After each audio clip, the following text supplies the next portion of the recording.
Pemirsa, praktek oplosan LPG marak terjadi akhir-akhir ini. Beberapa bulan terakhir, Polda Jawa Timur dan Polres Jajaran menangkap puluhan tersangka pengoplos LPG di Jawa Timur.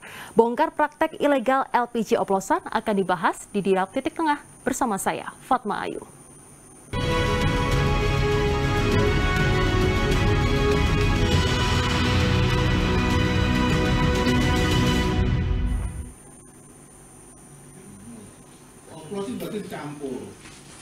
Sebuah gudang yang dipakai tempat pengoplos LPG subsidi 3 kg di Jombang, Jawa Timur digerebek oleh pihak kepolisian. Pabrik pengoplos LPG yang digerebek berada di Desa Janti, Kecamatan Jogoroto. Penggerebekan dilakukan atas laporan warga yang curiga dengan aktivitas bongkar di gudang tersebut.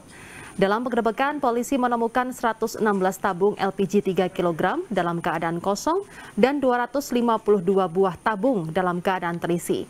Bahkan polisi juga menemukan sejumlah alat pengoplos, mulai dari timbangan digital, selang pemindah gas, hingga 11 tabung LPG berukuran 50 kg hasil dari proses oplosan. Total di lokasi penggerebekan ditemukan ada 4.500 tabung LPG subsidi yang diselewengkan. Pengoplosan LPG subsidi 3 kg menjadi LPG 50 kg non-subsidi dilakukan para pelaku dengan modus membeli LPG 3 kg dari sejumlah pengecer.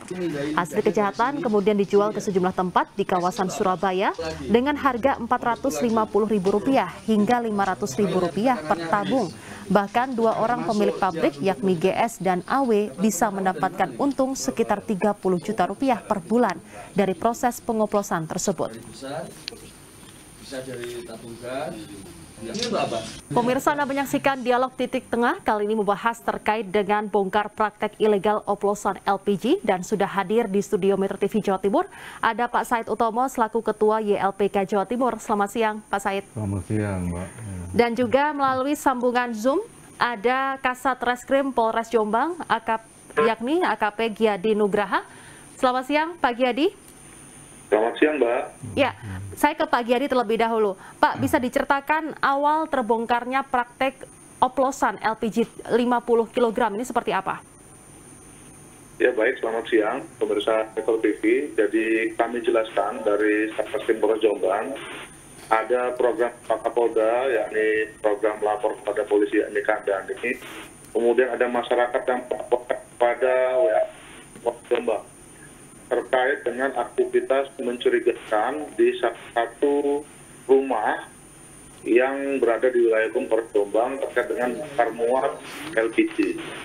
Kemudian Bapak membentuk tim dari Satintelkom dan Satreskrim Polres Jombang untuk melaksanakan penyelidikan yang selanjutnya diteruskan oleh penindakan Satreskrim Polres Jombang. Pada saat proses penggeledahan, kemudian kami temukan dua orang sedang melakukan pemindahan gas dari tabung gas LPG yang notabene gas subsidi ke tabung gas 50 kg. Nah, proses ini dilakukan dengan cara menggunakan selang, kemudian tabung gas LPG 3 kg disiram air panas sehingga memuai, kemudian di tabung yang 50 kg diberi es batu sehingga ada proses memanaskan dan mendinginkan untuk mengantisipasi terjadinya kebocoran dan ledakan. Hal ini dilaksanakan oleh tersangka, tentunya ada semacam pengetahuan ya, ini dari pengalaman dua tersangka ini waktu bekerja di perusahaan yang bergerak di bidang gas di Surabaya, sehingga hal ini sangat lancar dilakukan oleh tersangka. Demikian, Pak. Oke, siapa tersangka yang ditangkap ini? Apakah pemilik dari pabrik itu sendiri, Pak? Ya, jadi yang kami ditangkap adalah saudara GS yang merupakan pendana, kemudian saudara AW merupakan teman kerjanya waktu di Surabaya. Oke. Rumah yang digunakan untuk melakukan pemindahan LPG tersebut adalah sewa dan salah satu warga yang berada di wilayah Polres Jombang. Oke, berarti tersangka ini pernah bekerja di bidang gas begitu, sehingga mempunyai trik-trik tertentu untuk berbuat perbuatan ilegal tersebut ya Pak ya. Pak, sejak kapan kedua tersangka ini sudah melakukan perbuatan ilegal tersebut? Menurut keterangan tersangka, para tersangka ini melakukan sejak 5 bulan lalu, ya. Ini mungkin sekitar bulan Maret atau April sudah melaksanakan praktek ilegal di wilayah Kumparan Jombang. Oke, baik. Baik, saya ke Pak Said. Pak Said, dengan adanya oplosan ini berarti telah membohongi konsumen. Apa dampaknya, serugi apakah konsumen ini dirugikan dengan pengoplosan tersebut? Nantinya akan dibahas di segmen berikutnya. Pemirsa jangan kemana-mana, tetaplah bersama kami di Dialog Titik Tengah.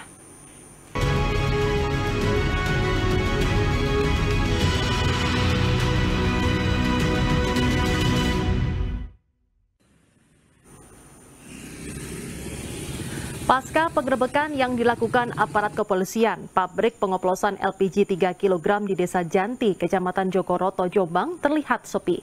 Rumah kontrakan yang lokasi bagian belakang dijadikan pabrik pengoplosan LPG melon ke tabung 50 kg tertutup rapat dan tidak terlihat adanya aktivitas seperti biasanya. Meski demikian, warga sempat menaruh curiga soal aktivitas ilegal di dalam pabrik tersebut. Lantaran diketahui kerap melihat adanya kegiatan bongkar muat LPG dalam jumlah banyak, namun tak ada satupun LPG yang dijual kepada masyarakat sekitar.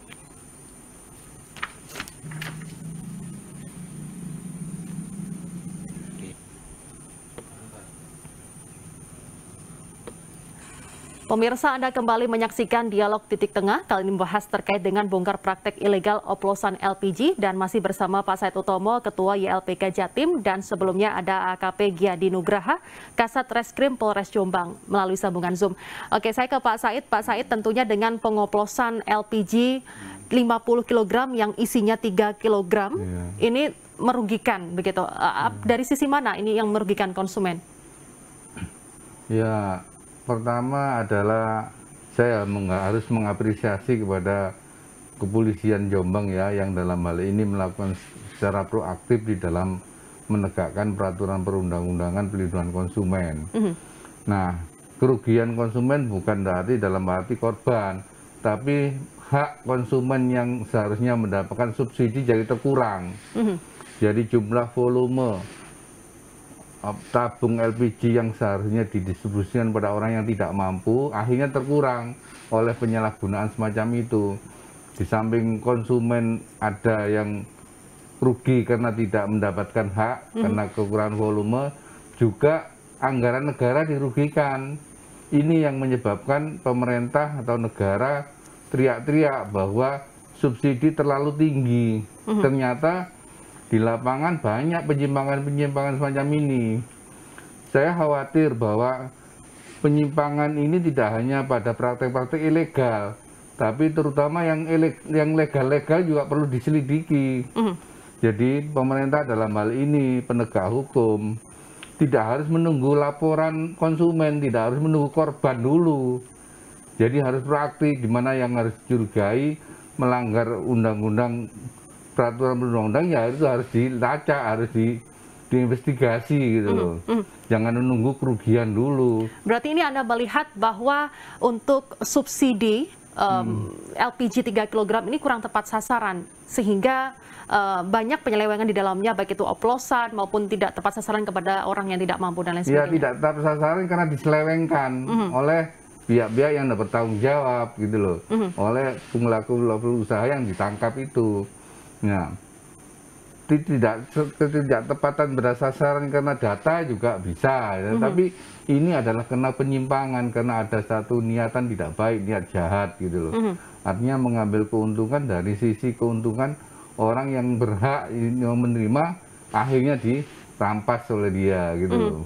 Bahkan orang yang membeli yang 50 kg seharusnya sesuai isinya begitu, ini tidak sesuai. Berarti ini masyarakat merasa dibohongi begitu ya Pak? Ya, ini ada dua pelanggaran nih, pelanggaran kepada penyimpangan kepada subsidi. Kedua ada penyimpangan standarisasi. Jadi bagaimana pengisian kepada satu LPG yang non subsidi itu akan ada standarnya itu. Betul. Kalau tidak standar sudah melanggar hukum itu. Di Undang-Undang Pelindungan Konsumen dikenakan pidana minimal maksimal 5 tahun dan denda maksimal 2 miliar pelaku usaha tersebut gitu loh. Itu menurut Undang-Undang Pelindungan Konsumen. Undang-Undang Migas juga ada lagi juga ada pengenaan ancaman pidananya gitu. Oke, baik. Saya ke Pak Giadi. Pak Giadi, mereka ini mengambil gas LPG 3 kg dari mana? Membelinya dari mana? Ya, jadi kami terkait dengan pembelian gas tabung 3 kilo, para tersangka ini adalah keliling ke para pengecer. Nah, hal inilah yang masih kami dalami, bagaimana proses penyaluran gas LPG yang benar. Apa bisa tersangka ini mengakses sedemikian banyak kepada para pengecer? Karena tidak masuk di akal, para tersangka ini memang dapat membeli hampir 200 tabung per harinya. Dan hal ini memang kami kemarin mengganti Pertamina untuk bagaimana cara agar barang-barang bersubsidi itu benar-benar tepat sasaran. Nah, kalau yang kami dapati pada hari ini, yang pertama adalah tidak sasaran, yang kedua ada para pihak yang bisa akses pembelian ini lebih dari 1 tabung. Ini yang menjadi masalah. Ya, berarti mereka ini juga bekerja sama dengan pihak-pihak pengecer yang lainnya begitu, Pak?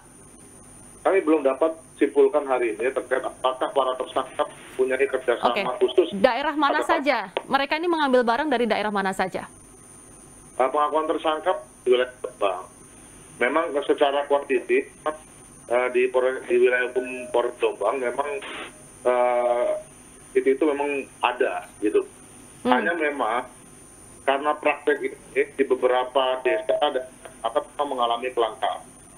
Oke, apakah ada ditemukan mafia, Pak, dengan oplosan LPG ini? Jangan dijawab dulu, nanti akan kita bahas di segmen berikutnya. Pemirsa jangan kemana-mana, tetaplah bersama kami.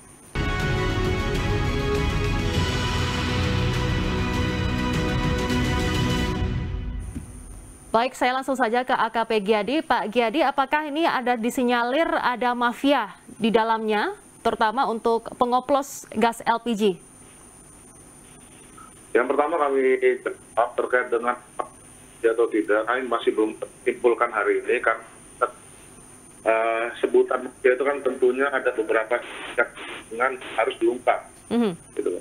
Nah, sampai saat ini melakukan pengembangan barang ini kirim kemana, kemudian pas di mana, apakah segelnya itu berasal dari mana, buat sebagai itu masih karena ini memang 1 hari kami lakukan dan mohon waktu. Berapa mereka jualnya ini? 1 tabung gas 50 kg dan keuntungannya diambil berapa? Jadi dalam 1 tabung 50 kg itu membutuhkan 18 tabung gas 3 kilo. Nah, dari hal tersebut dapat dikonversi dalam 1 tabung itu modal para tersangka ada 297.000. Kemudian dijual ke pihak berikutnya 400.000. Padahal yang sebenarnya adalah 740.000 sampai 800.000. Jadi memang ada harga di sana.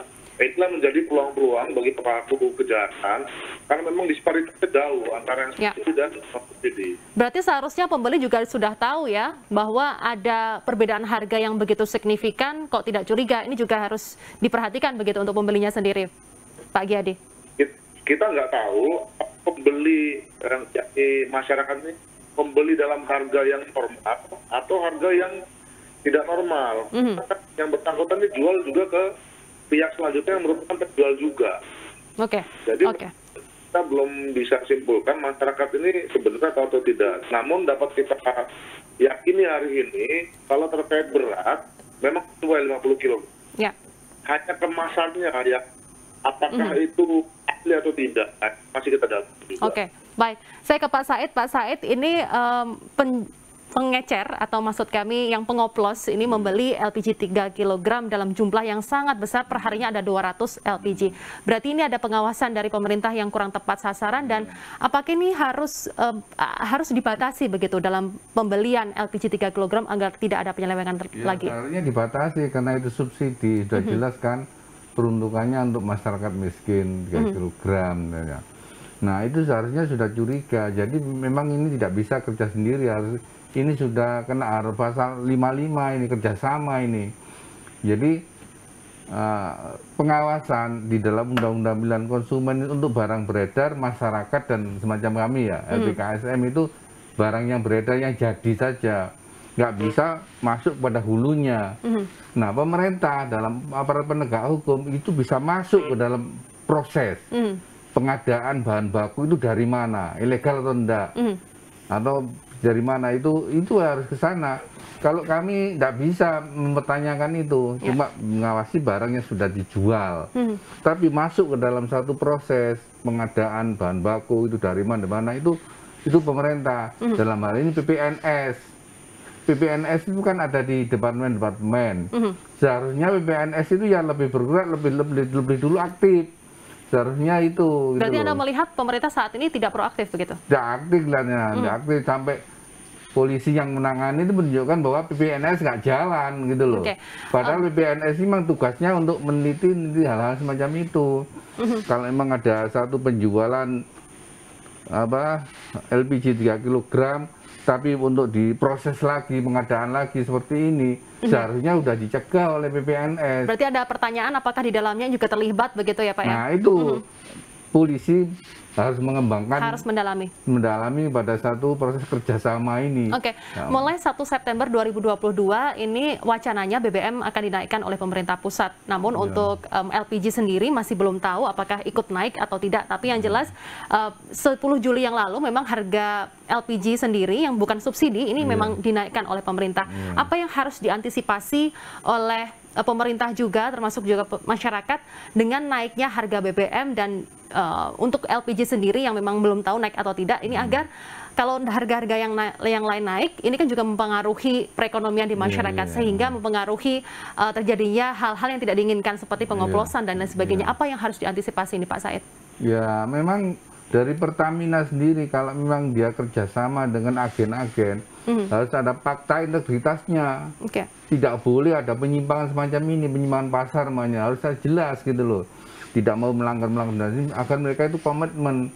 Kalau memang tidak ada fakta integritas ini, kan ini yang membuat mereka itu bisa menjual kemana-mana kepada satu rekayasa semacam ini untuk mencari keuntungan diri sendiri gitu loh. Itu dari sisi pengawasan kerjasama.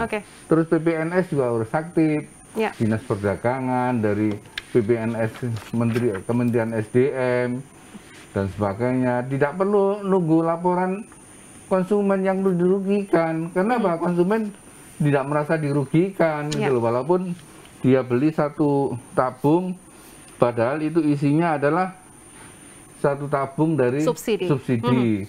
Atau karena beli tabung LPG tapi standarnya nggak tahu. Nah ini harus diawasi oleh tidak hanya konsumen tapi pemerintah sebenarnya juga dirugikan begitu ya. Iya, betul, Baik, saya ke Pak Giyadi. Terakhir Pak Giyadi, apa pengembangan kasus ini terus dilanjutkan oleh pihak Polres Jombang dan juga Polda Jawa Timur, seperti apa nih pengembangannya kasusnya?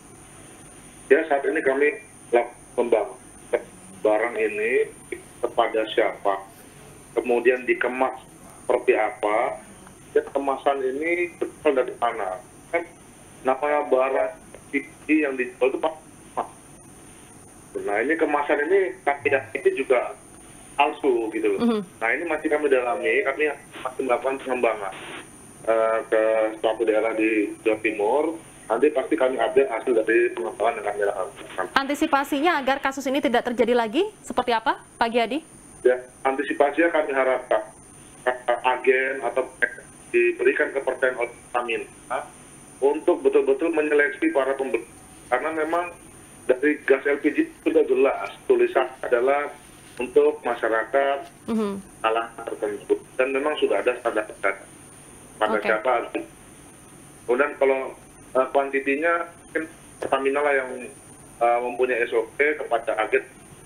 Sehingga barang bersubsidi itunya betul-betul dirasakan oleh pemerintah, dirasakan oleh jangan sampai pemerintah sudah menggelontorkan dana sekian banyak, tapi tidak dirasakan oleh masyarakat.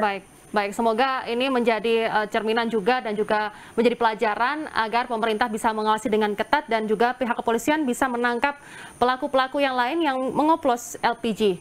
Terima kasih Pak AKP Gyadi Nugraha, Kasat Reskrim Polres Jombang, dan juga terima kasih Pak Said Utomo, Ketua YLPK Jawa Timur, membahas terkait dengan bongkar praktek ilegal oplosan LPG pemirsa. Terima kasih sudah bergabung bersama kami. Saya Fatma Ayu, pamit undur diri. Sampai jumpa.